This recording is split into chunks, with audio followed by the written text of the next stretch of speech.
Welcome to another episode from the Veterinary Research Channel.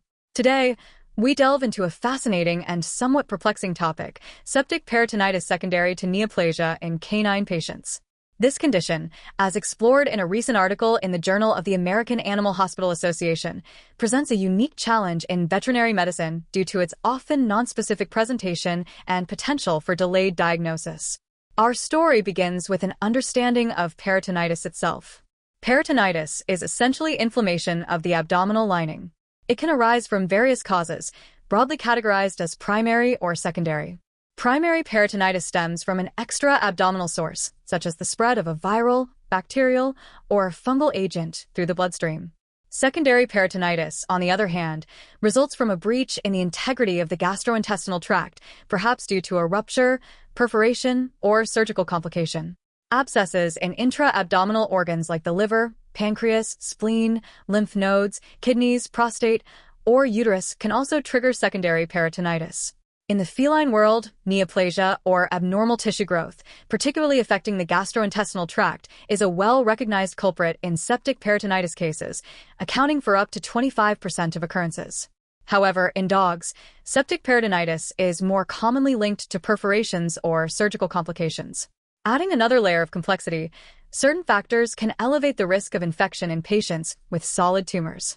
These include gastrointestinal obstruction leading to bacterial translocation, disruption of the natural defenses of the gastrointestinal mucosal surfaces, spontaneous perforations in the stomach or duodenum, and treatment-related factors like chemotherapy-induced neutropenia, radiation, and surgical procedures.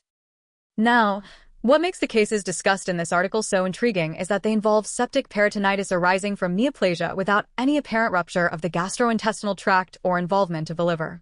The two canine patients in question also lacked the typical treatment-associated risk factors. This is where the article brings a fresh perspective, shedding light on unusual presentations of septic peritonitis. Let's meet our first patient. He was a 10-year-old, male castrated mixed-breed dog. He presented with acute onset of nonspecific pain and shivering. A few days prior, his owner had noticed him licking at his perianal region and showing signs of discomfort. On physical examination, the dog had a tense, painful abdomen and a firm mass around his anus, displacing the rectum. He also had significant sacral lymphadenopathy, or enlarged lymph nodes. Initial assessments, including blood work, revealed some abnormalities, such as an elevation in neutrophils, a type of white blood cell, with immature neutrophils present and monocytosis, or elevated monocytes, suggesting an inflammatory response. A computed tomography scan exposed a mass near the anus, splenic nodules, and enlarged lymph nodes within the abdomen. Suspiciously, a small amount of free fluid was detected near an enlarged lymph node. This raised concerns about a possible necrotic or abscess lymph node leaking its contents into the abdominal cavity.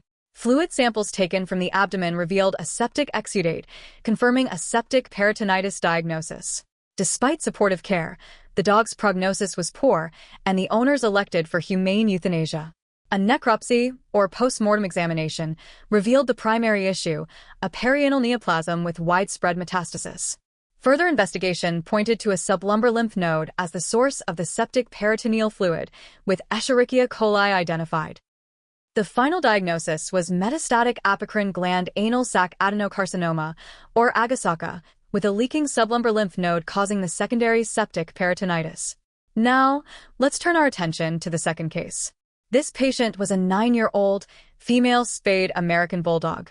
She presented with progressive lethargy and multiple episodes of vomiting over 10 days. She had a history of surgically excised osteochondrosarcoma, metastatic pulmonary nodules, and a surgically removed low-grade mast cell tumor. On presentation, she was quiet, alert, and responsive, but also tachycardic with signs of dehydration. Abdominal palpation was unremarkable, but masses were noted in her inguinal area. Laboratory analysis revealed anemia and a high white blood cell count, characterized by neutrophilia and the presence of atypical mast cells in the blood. Abdominocentesis, or fluid sampling from the abdomen, confirmed the presence of a neutrophilic and proteinaceous exudate with bacterial sepsis. The fluid contained bacterial rods and low numbers of mast cells. Given the poor prognosis associated with mastocytemia and septic abdomen, the owners opted for humane euthanasia. Necropsy findings included disseminated hemorrhages, septic peritonitis, and necrotizing lymphadenitis. Although the exact cause of the septic peritonitis was unclear on gross examination, microscopic evaluation revealed systemic mastocytosis and diffuse secondary septic peritonitis. Further investigation identified Escherichia coli in the peritoneal fluid and liver. The finalized diagnosis pointed towards systemic mastocytosis with widespread metastasis and severe fibrinonecrotizing splenitis with intralesional gram-negative rod bacteria. These cases highlight the complexity of diagnosing septic peritonitis in cancer-bearing patients. The article emphasizes the importance of a systematic approach to patient history and clinical evaluation. It also acknowledges the challenges in diagnosis, particularly when bacterial numbers are low or the volume of effusion is minimal. In both cases, the diagnosis was delayed due to difficulties in detecting or sampling the effusion. The authors of the article propose that septic peritonitis can indeed arise secondary to neoplasia, even without gastrointestinal or hepatobiliary involvement, and in the absence of treatment-associated risk factors. The case report underscores the need to consider sepsis as a differential diagnosis in critically ill patients with advanced neoplastic disease. The researchers call for further studies to better understand the interplay between cancer and bacterial microbiota, as well as the alterations that the tumor microenvironment can induce on the immune system. Such investigations could pave the way for potential preventive or therapeutic strategies. In conclusion, this article paints a picture of septic peritonitis in canine cancer patients that extends beyond the typical causes. It serves as a reminder for veterinarians to remain vigilant and consider atypical presentations, especially in patients with underlying neoplastic conditions. By increasing awareness and promoting further research, we can improve our ability to diagnose and manage this challenging condition, ultimately enhancing the well-being of our canine companions. Thank you for listening to the Veterinary Research Channel. A link for the reference paper is in the video description. Remember to test your knowledge by answering the questions in the description, and as always, keep those minds inspired, hearts light, and tails wagging.